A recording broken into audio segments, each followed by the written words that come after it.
मित्रों नमस्ते। कारक प्रकरण के चतुर्थी विभक्ति में अब हम लोग आगे बढ़ते हैं।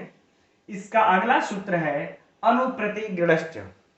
यह सूत्र क्या कह रहा है, पहले इसको समझते हैं।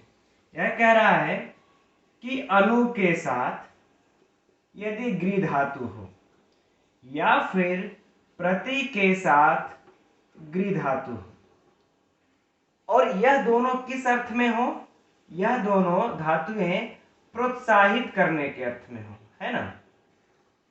प्रोत्साहित करने के अर्थ में जब होंगे तो इनका जो पूर्व कर्तृभूत होगा, जो पूर्व वाला जो कर्ता होगा, उसकी संप्रदान संज्ञा हो जाएगी।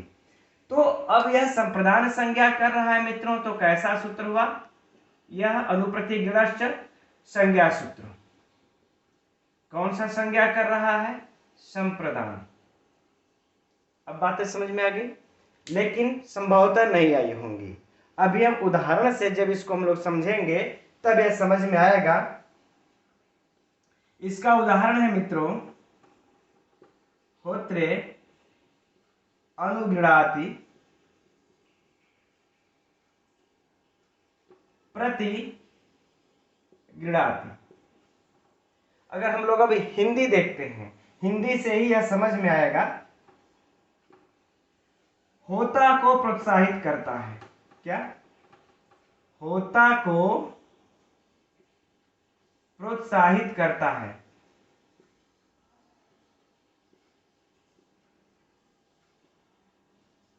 अब देखिएगा, अब इसको हम लोग कैसे समझेंगे। देखिए, जब यज्ञ होता है तो उसमें एक होता होता है और एक जो है अध्वर्यु। होता जो एक मुख्य अधिकारी होता है, अध्वर्यु दूसरा अधिकारी होता है उस यज्ञ का। होता जब मंत्र को पढ़ता है तो उसके पीछे अध्वर्यु भी मंत्र को पढ़ता है। तो जब अध्वर्यु जो मंत्र को पढ़ता है तो मंत्र को पढ़ करके वह इस होता को क्या करता है, प्रोत्साहित करता है ना। तो यह जो होता है यह पूर्व वाला कर्ता हो गया। होता क्या हुआ, यह पूर्व वाला कर्ता हो गया। यद्यपि दूसरी बार में यह प्रोत्साहित का यह कर्म है। यह प्रोत्साहित जो क्रिया है, इस प्रोत्साहित क्रिया का यह होता क्या होगा, नियमतः कर्म होगा। कैसे, क्योंकि जो अध्वर्यु जब प्रोत्साहित कर रहा है, होता को प्रोत्साहित कर रहा है, तो प्रोत्साहित करता है, कौन करता है, अध्वर्यु। अब देखिएगा, अब इस तरीके से समझिए। अब यहाँ पर अध्वर्यु होता को प्रोत्साहित करता है, कैसे करता है, बाद में मंत्रों को पढ़कर।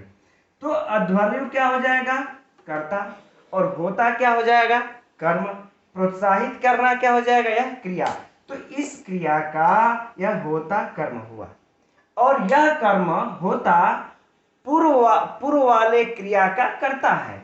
जो मंत्र पढ़ा था होता, उस मंत्र पढ़ने का, उस जो मंत्र उच्चारण का जो क्रिया था, उसका होता क्या है, कर्म है, पूर्व वाले कर्ता। तो जो इस प्रति के साथ गृह धातु, अनु के साथ गृह धातु जब प्रोत्साहित करने के अर्थ में होगा, तो जो पूर्व वाला कर्ता होगा उसकी यह कौन संज्ञा कर देगा, संप्रदान, है ना। यद्यपि देखिए, इसकी अगर यह सूत्र नहीं होता अनुप्रतिगृढ़श्च, तो इस होता की कर्म संज्ञा होती, इस होता की कर्म संज्ञा होती। लेकिन यह सूत्र आ करके पुनः च मतलब और आ करके कहता है कि नहीं, ऐसे कर्म की जो पूर्व में करता रह चुका है, ऐसे कर्म की इनके योग में उनकी संप्रदान संज्ञा होगी। अब बातें समझ में आ गई, उम्मीद करते हैं समझ में आ गई होगी। अब जब यह संप्रदान संज्ञा कर देगा यह सूत्र, तब अब चतुर्थी विभक्ति हमें इसमें चतुर्थी संप्रदान से चतुर्थी विभक्ति होत्रे में हो जाएगी। अब इससे मित्रों परीक्षा में दो प्रश्न उठता है।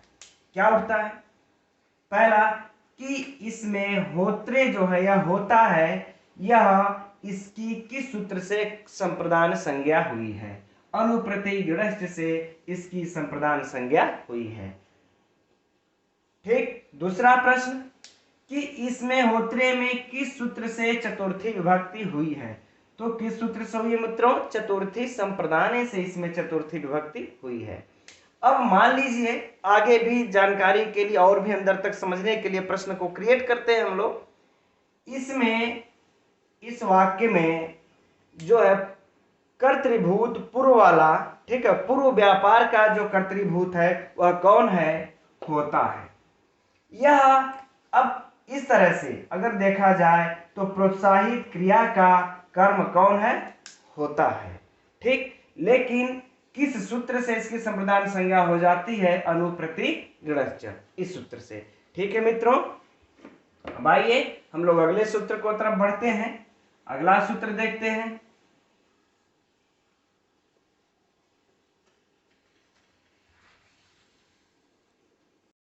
अगला सूत्र है मित्रों परिक्रयणे संप्रदानम अन्यतरस्याम। यह क्या कहता है, परिक्रयण,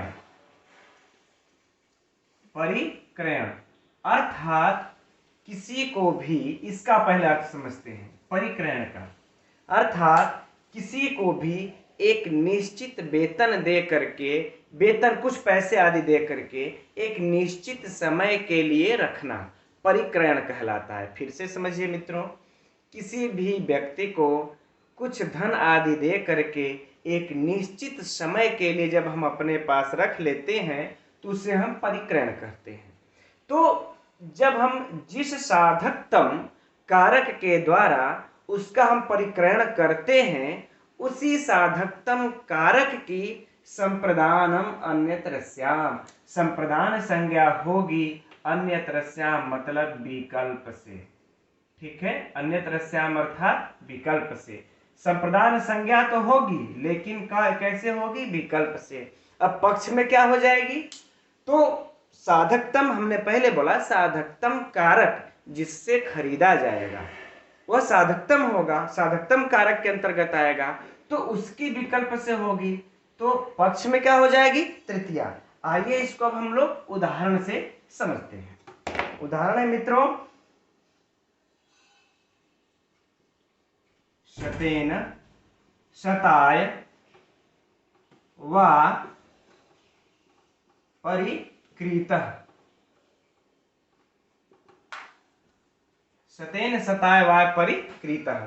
अब देखिए यहां पर क्या है, शतेन शताय, ये तो इसमें तृतीया हो गई है और इसमें कौन है, चतुर्थी है ना।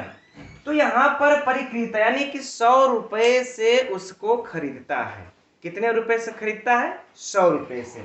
तो जो यह 100 रुपये के वेतन पर नौकर रखा है, हिंदी से समझते हैं, 100 रुपये से उसे वेतन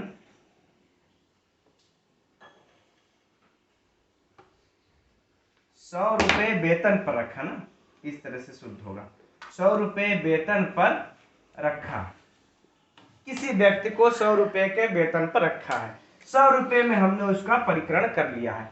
तो हमारा जो ये 100 रुपये है यह क्या होगा, साधकतम कारक, साधकतम कारक होगा, यही हमारा, आ गई बातें समझ में, यह हमारा साधकतम कारक होगा।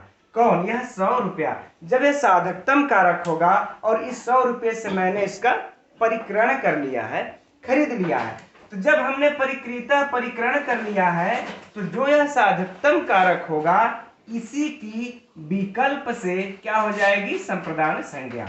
अच्छा, तो जब संप्रदान संज्ञा किससे हो जाएगी, विकल्प से, और पक्ष में क्या हो जाएगी, साधकतम कारक। तो इसमें एक बार चतुर्थी लगेगी, एक बार तृतीया।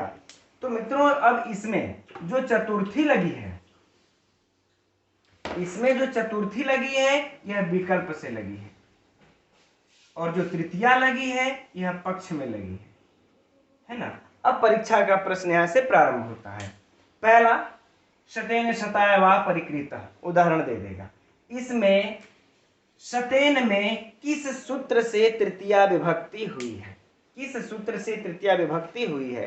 तो ऐसा बिल्कुल मत सोचिएगा कि परिक्रयणे संप्रदान अन्यतरस्याम के अंतर्गत यह पढ़ा हुआ है तो इसमें इसी सूत्र से इसमें तृतीया विभक्ति होगी, इस सूत्र से इसमें बिल्कुल नहीं होगी। इसमें जब भी तृतीया विभक्ति होगी, कर्तरी कर्णयों तृतीया से ही तृतीया विभक्ति होगी, न कि आपके चतुर्थी विभक्ति का कोई भी सूत्र लगेगा, नहीं, बिल्कुल नहीं। ठीक, अब पहला प्रश्न हो गया। दूसरा प्रश्न, सताय में किस सूत्र से इसकी संप्रदान संज्ञा हुई है? यह भी मित्रों संज्ञा सूत्र ही है। कौन सा संज्ञा करता है?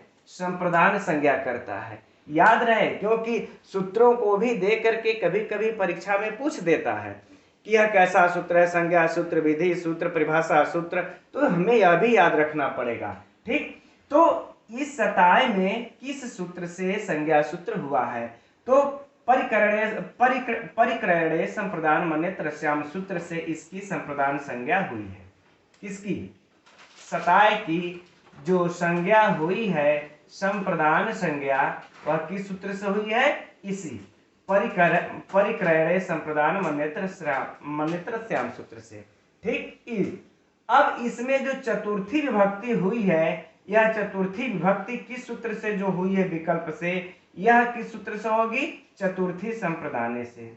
देखिए मित्रों, एक ही उदाहरण से कैसे परीक्षा में प्रश्न घुमा करके पूछता है, और मेरा दावा है कि यदि आप इस प्रकार से पढ़ लेते हैं तो इससे बाहर कभी भी घुमा करके किसी परीक्षा में प्रश्न पूछ ही नहीं सकता, क्योंकि इससे बाहर कोई प्रश्न बन ही नहीं सकता। जिस हिसाब से ये पढ़ रहे हैं हम लोग, इससे बाहर मेरा दावा है कि कहीं कोई प्रश्न बन ही नहीं सकता।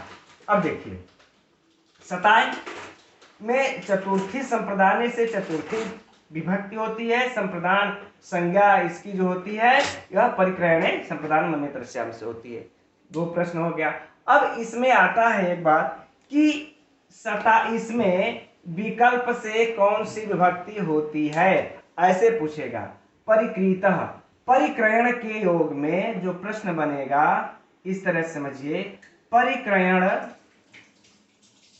के योग के होने पर या परिक्रयण में, ठीक है, योग में नहीं, परिक्रयण में,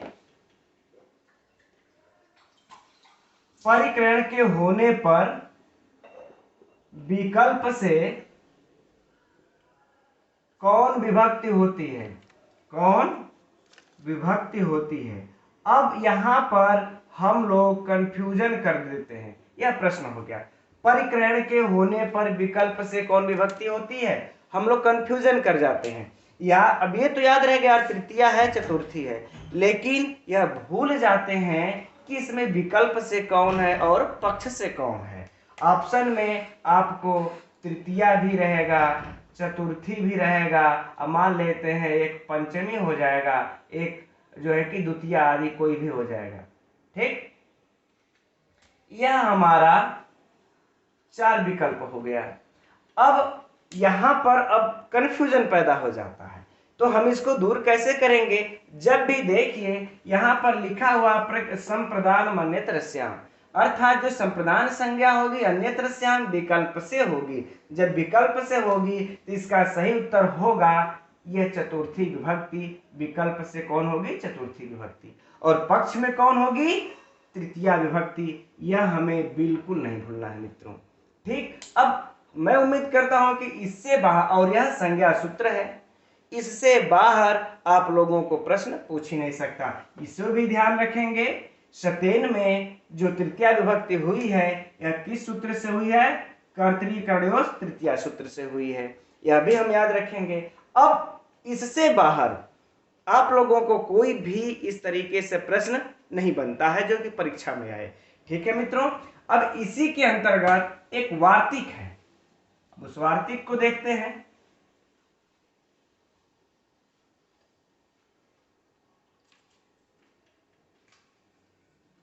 तादर्थे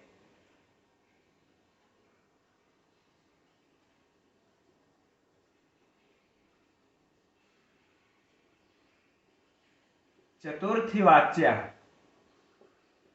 है ना, यह वार्तिक है। करें, यह वार्तिक क्या कहता है? तो आप लोग जानते हैं कि वार्तिक सीधा सीधा कह देता है तादर्थे, यानी कि जिस प्रयोजन के लिए, उस अर्थ के लिए, जिस प्रयोजन के लिए यदि कोई कार्य किया जाता है तो जिस प्रयोजन के लिए किया जाता है उसी में चतुर्थी विभक्ति होती है। उसमें कौन सी विभक्ति होती है मित्रों? चतुर्थी विभक्ति होती है ना। तो यहां पर सीधा सीधा यह कह रहा है कि जिस प्रयोजन के लिए कोई काम किया जाए उस प्रयोजन में चतुर्थी विभक्ति होती है। ठीक, जैसे मुक्तये हरिम भजति। अब उदाहरण से समझिएगा, मुक्ति के लिए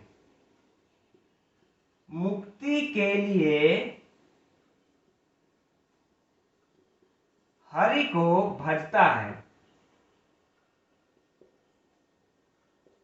ठीक है, अब यहां पर देखिए, यहां पर जो क्रिया हो रही, कोई हरि को जो भजने का ये जो कार्य है, जो क्रिया है या कार्य है, यह कार्य किस प्रयोजन के लिए हो रहा है? मुक्ति के लिए। इसका जो प्रयोजन है वह क्या है? मुक्ति है। तो जिस प्रयोजन के लिए कोई कार्य किया जाता है उस प्रयोजन में ही सीधा सीधा यह कह रहा है कि चतुर्थी विभक्ति होगी, अर्थात संज्ञा का करने का कोई झंझट नहीं है, यह सीधा चतुर्थी का विधान कर दे रहा है। यह वार्तिक है, सीधा सीधा विधान कर दे रहा है। तो मुक्ति में यहां पर हो गया है चतुर्थी विभक्ति, मुक्तये हरिम भजति।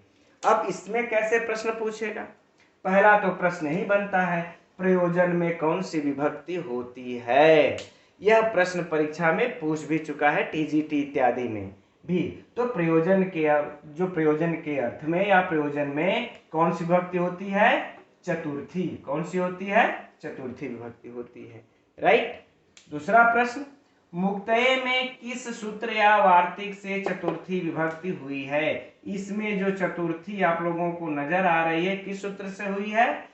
तो यह वार्तिक से, इसी वार्तिक तादर्थे चतुर्थी वाच्या से ही इसमें चतुर्थी विभक्ति हुई है। इसमें अन्य किसी भी सूत्र का, किसी भी वार्तिक का कोई हाथ नहीं है। ठीक है मित्रों, ये तो सिंपल सा है, सरल सा है, लेकिन यह हमें याद रखना होगा कि प्रयोजन में चतुर्थी विभक्ति होती है। यह बहुत ही महत्वपूर्ण है। आइए अब हम लोग आगे बढ़ते हैं। आगे भी वार्तिक ही है, उसको देखते हैं।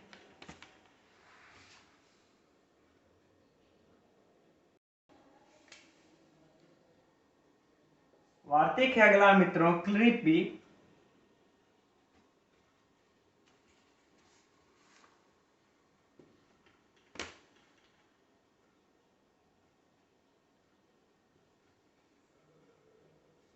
संपद्यमाने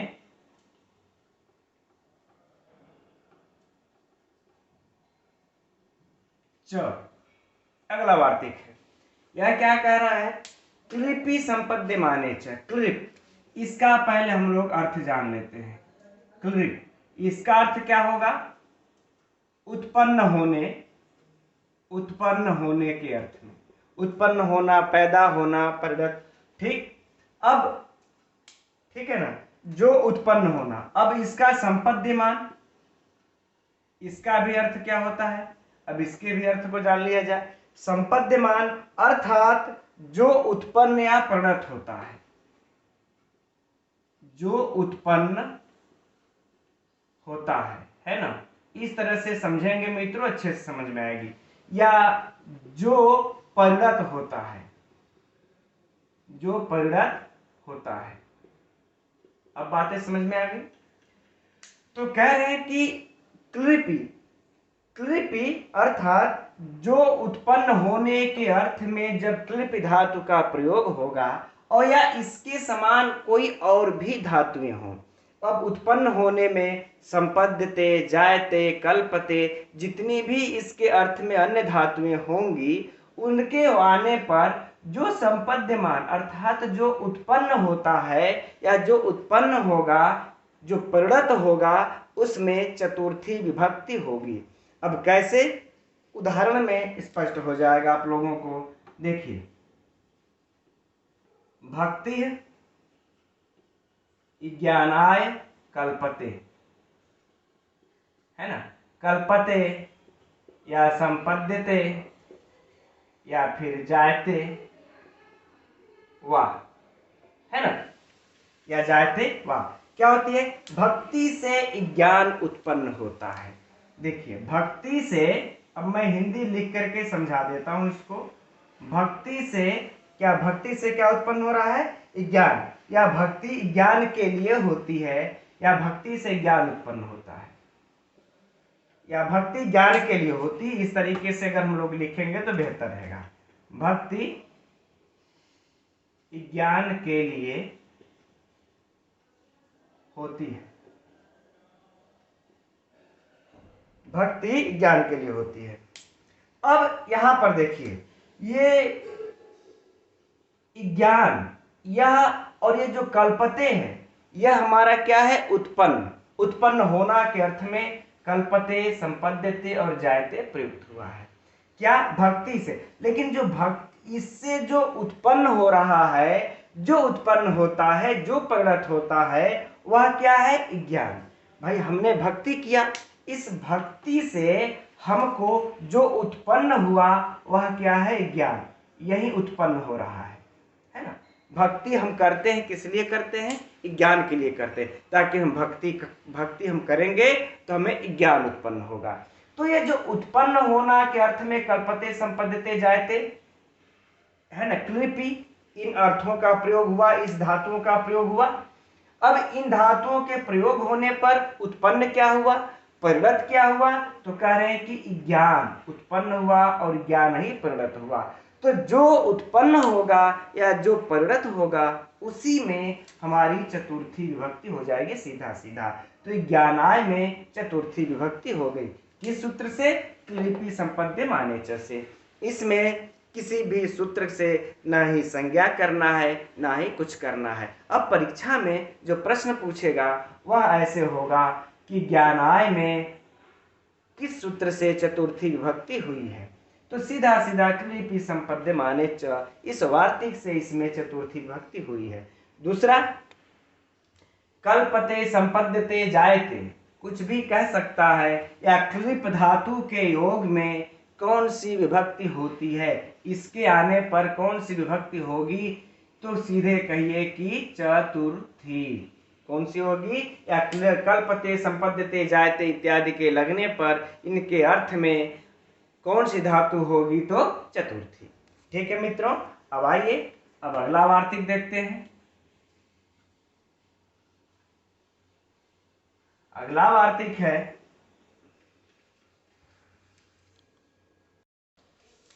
उत्पातेन ज्ञापिते च। उत्पातेन ज्ञापिते च। अब देखिए, कह रहे हैं उत्पात से जो ज्ञापित होता है उसमें चतुर्थी विभक्ति होती है। सीधा सीधा यह वार्तिक कह रहा है कि उत्पात अर्थात अशुभ सूचक से जो सूचित हो जाता है उसमें चतुर्थी विभक्ति होती है। जैसे अब हम उदाहरण से इसको समझते हैं। ठीक है, वाताय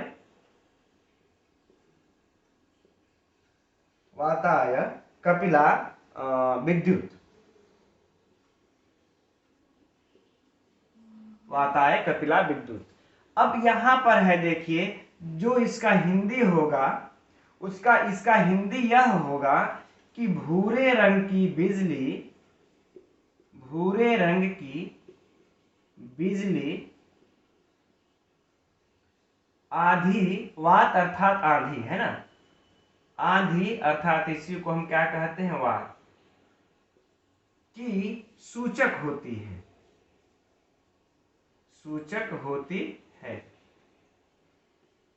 ठीक, अब बात को समझिएगा। देखिए कपिला का मतलब हो गया कि भूरे रंग की बिजली, और वाताय का मतलब हुआ कि वात या आंधी। तो जब आसमान में मित्रों काले रंग और भूरे रंग की जब बिजली चमकती है तो हम उससे यह अनुमान लगा लेते हैं, ज्ञापित हो जाता है कि अब आंधी आने वाली है। यदि आप लोगों ने यह देखा होगा, रियलाइज किया होगा, तब तो ठीक है, नहीं इसका अच्छा हम कारण भी बता देते हैं आप लोगों को कि क्यों भूरे रंग की बिजली दिखने पर आंधी आती है। जरा समझिएगा, जब आंधी आती है तो अपने साथ काफी धूल को उड़ा करके लेकर के वह चलती है।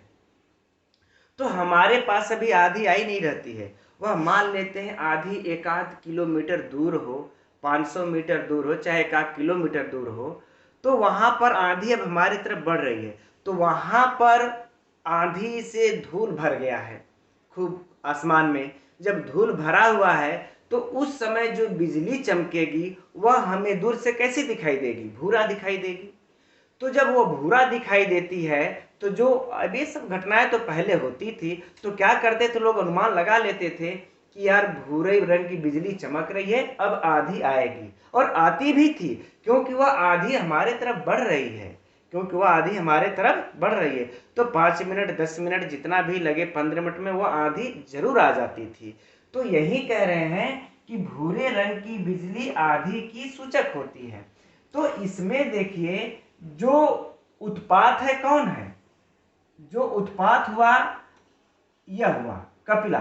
यह क्या हुआ? उत्पात अर्थात अशुभ सूचक।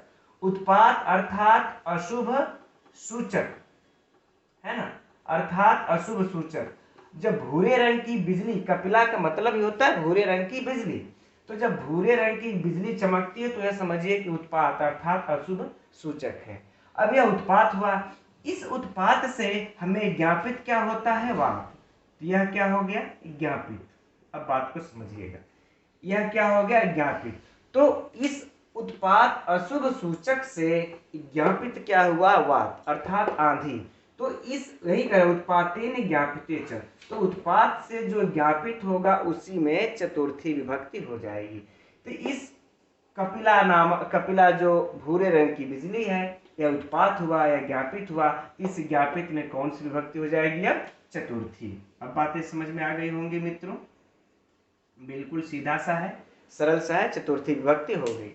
अब इसमें जो परीक्षा का जो प्रश्न बनता है वह यह है कि इसमें किस सूत्र से वाताय में चतुर्थी विभक्ति हुई है। तो सीधे सीधे आप लोग लिखिएगा उत्पातेन ज्ञापिते च, इस वार्तिक से इसमें चतुर्थी विभक्ति हुई है।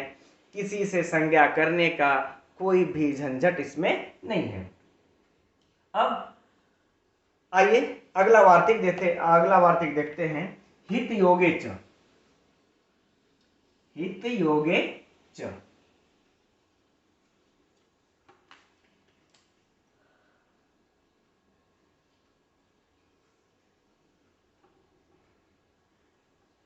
यह तो बिल्कुल सरल सा है मित्रों। हित योगे च अर्थात हित के योग में, हित शब्द के योग में चतुर्थी विभक्ति होती है। तो जिसका हित किया जाएगा उसी में चतुर्थी विभक्ति हो जाएगी। जैसे ब्राह्मणाय हितम, ब्राह्मणाय हितम कह ले, चाहे हम सुखम भी कह ले, ब्राह्मणाय हितम सुखम वा, है ना। अब यहां पर हित हुआ, हित के योग में चतुर्थी विभक्ति होगी, तो जिसका हित होगा उसी में चतुर्थी विभक्ति होगी। अर्थात ब्राह्मण के लिए हितकारी, ब्राह्मण के लिए हितकारी या फिर सुखकारी। तो जो ब्राह्मण के लिए हितकारी या फिर जो सुखकारी है, किसके लिए है? ब्राह्मण के लिए। तो इस ब्राह्मण में कौन सी विभक्ति हो जाएगी? चतुर्थी। किस सूत्र से मित्रों? हित योगे च वार्तिक से। यह अब इसमें कैसे परीक्षा में प्रश्न पूछता है कि हित के योग में कौन सी विभक्ति होती है। हित के योग में पूछ भी चुका है मित्रों यह, इसलिए स्मरण रखिएगा, हित के योग में कौन सी विभक्ति होती है? चतुर्थी होती है। ठीक है। या ब्राह्मणाय में किस सूत्र से ब्राह्मणाय में चतुर्थी विभक्ति हुई है? हित योगे च से हुई है। ठीक है मित्रों। अब मित्रों आज के लिए इतना ही वीडियो में रहने देते हैं। अब कल के डेट में हम लोग कल वीडियो में पढ़ेंगे क्रियार्थोपपदस्य च कर्मणि स्थानिना। यह सूत्र बड़ा ही टेढ़ा है, तो इसको थोड़ा सा समझाने में समय भी लगेगा, इसलिए इस वीडियो को हम लोग कल बताएंगे और कल विधिवत तरीके से इसको ओपन करके हम रखेंगे आप लोगों के सामने कि परीक्षा में इससे कोई भी प्रश्न आए तो न बच पाए, न छूट पाए। तब तक के लिए मित्रों, नमो नमः।